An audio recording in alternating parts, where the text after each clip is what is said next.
नमस्कार, मैं विद्याशंकर तिवारी हूँ इंडिया न्यूज़ के डिजिटल चैनल इन खबर के लिए।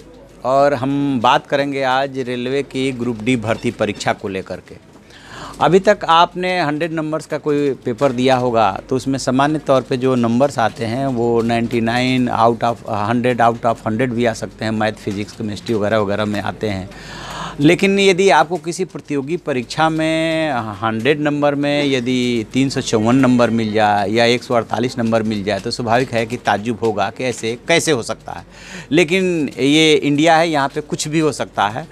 फ़िलहाल एक ये जो ग्रुप डी भर्ती परीक्षा हुई थी उसमें एक मार्क्स जो है बहुत ज़्यादा सोशल मीडिया पे वायरल हो रहा है। ये मिस्टर सौरभ कुमार हैं और इनका रोल नंबर और रजिस्ट्रेशन नंबर आप देख सकते हैं। इसमें जो है सौरभ कुमार को 354 नंबर मिला हुआ दिखाया गया है और ये बहुत ज़्यादा तेज़ी से वायरल हो रहा है।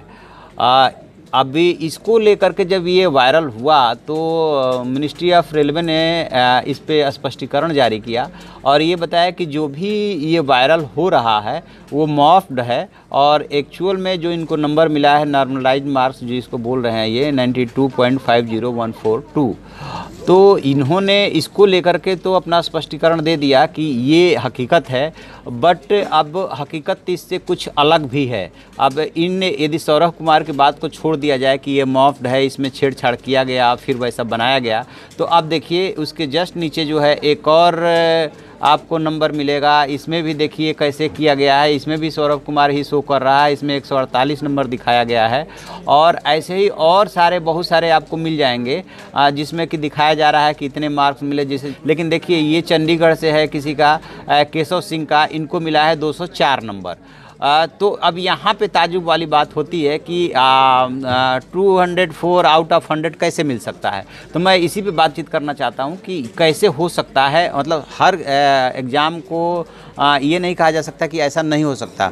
होता क्या है कि जब बहुत ज़्यादा परीक्षार्थी जब होते हैं तो फिर उसमें और परीक्षा जो है लंबी खिंचती है तो उसमें अलग अलग मेथडोलॉजी अपनाई जाती है ताकि मान लीजिए कि किसी दिन की पेपर जो है टफ़ है, किसी दिन का इजी है, तो उसको कैसे बराबर लाया जाए उसको लेकर के। तो सबसे पहले इसी परीक्षा की बात करते हैं। तो इसमें जो है रेलवे की ग्रुप डी भर्ती परीक्षा जो हुई थी उसमें 62,907 पदों के लिए ये वैकेंसी निकली थी। इसमें लगभग 2 करोड़ युवकों ने जो है आवेदन किया था और ये एग्ज़ाम 17 सितंबर से 17 दिसंबर तक के बीच में कई चरणों में आयोजित हुई थी और आखिरकार लंबे इंतजार के बाद जो है इसका रिजल्ट जब डिक्लेयर हुआ तो 100 में 354, 111, 148 इस तरह के से बच्चों को नंबर मिले। 148 नंबर मिले तो फिर ये स्वाभाविक है कि चर्चा के विषय बना कि ऐसा कैसे हो सकता है। लेकिन ये तब ज़्यादा इस परीक्षा पे उंगली और ज़्यादा उठी जब कि पटना के एग्ज़ाम सेंटर में जो है 200 बच्चों में से करीब 80 जो है बच्चे सेलेक्ट हो गए। उसमें कई बच्चे ऐसे हैं जो आगे पीछे के हैं और ये 2 करोड़ जो बच्चे आवेदन किए थे उसमें लगभग 1 करोड़ 80 लाख बच्चे शामिल हुए थे। और इस तरह से जब भी ये ज़्यादा मामला तूल पकड़ा तब जाकर के रेलवे ने जो है इंटरफेयर करके बताया कि नहीं, बात ये नहीं है, ये मॉफ्ड है। और साथ में उस पर भी स्पष्टीकरण जारी किया कि ये कैसे नॉर्मलाइजेशन जो प्रोसेस होता है उसमें कैसे जो है जितने नंबर का पेपर होता है उससे ज़्यादा आ सकता है, उसमें कोई ख़ास बात नहीं है।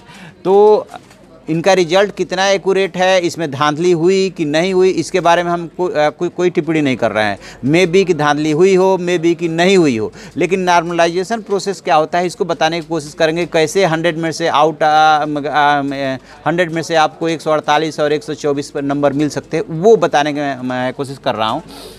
दरअसल होता क्या है कि जब कोई भी एग्ज़ाम इस तरह के कॉम्पिटिटिव एग्ज़ाम जब कई चरणों में होते हैं और लंबा खिंचता है तो जो पेपर होता है उसके कई सेट बनाए जाते हैं और उस सेट के आधार पे जो एग्ज़ाम दे रहे होते हैं उनको अलग अलग सेट मिलता है। उसमें क्या होता है कि बाद में कंप्लेंट ये होती है कि कोई पेपर का सेट जो है टफ़ था, कोई ईजी था, तो वो बातें काफ़ी हद तक सही होती है। तो उसको एक औसत लेवल पे ले आने के लिए जो मार्किंग का प्रोसेस अपनाया जाता रहता है उसमें नंबर वो बढ़ाते घटाते हैं, उसका एक सेट फार्मूला है, इसी को नॉर्मलाइजेशन प्रोसेस बोलते हैं।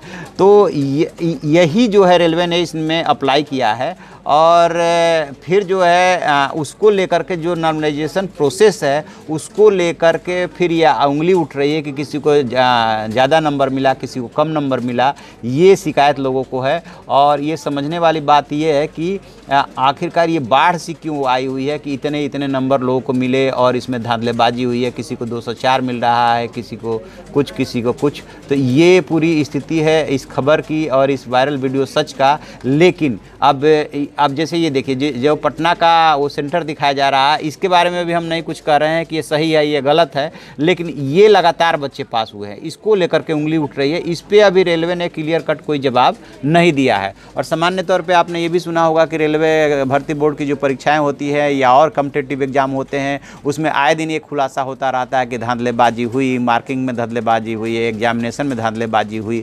तो ये हो भी सकता है, लेकिन वो जो सौरभ कुमार का जो नंबर जो है वायरल हो रहा है उसका सच ये है कि वो 354 नंबर नहीं बल्कि 92 नंबर है और उसमें उसको जो है उसमें छेड़छाड़ की गई है। ये इसका सच है कि वो एकदम जो वायरल हो रहा है वो गलत है। अब देखिए आगे रेलवे और क्या इस पर स्पष्टीकरण जारी करता है, कैसे बताता है कि नहीं जो एग्जामिनेशन हुआ है, जो मार्किंग हुई है वो एकदम सही है। तो जो भी इसमें अपडेट होगा हम आपको बताएंगे। आप देखते रहिए हमारा डिजिटल चैनल इन खबर, उसे लाइक कीजिए, शेयर कीजिए और कमेंट बॉक्स में जा करके कमेंट जरूर लिखें। Thank you.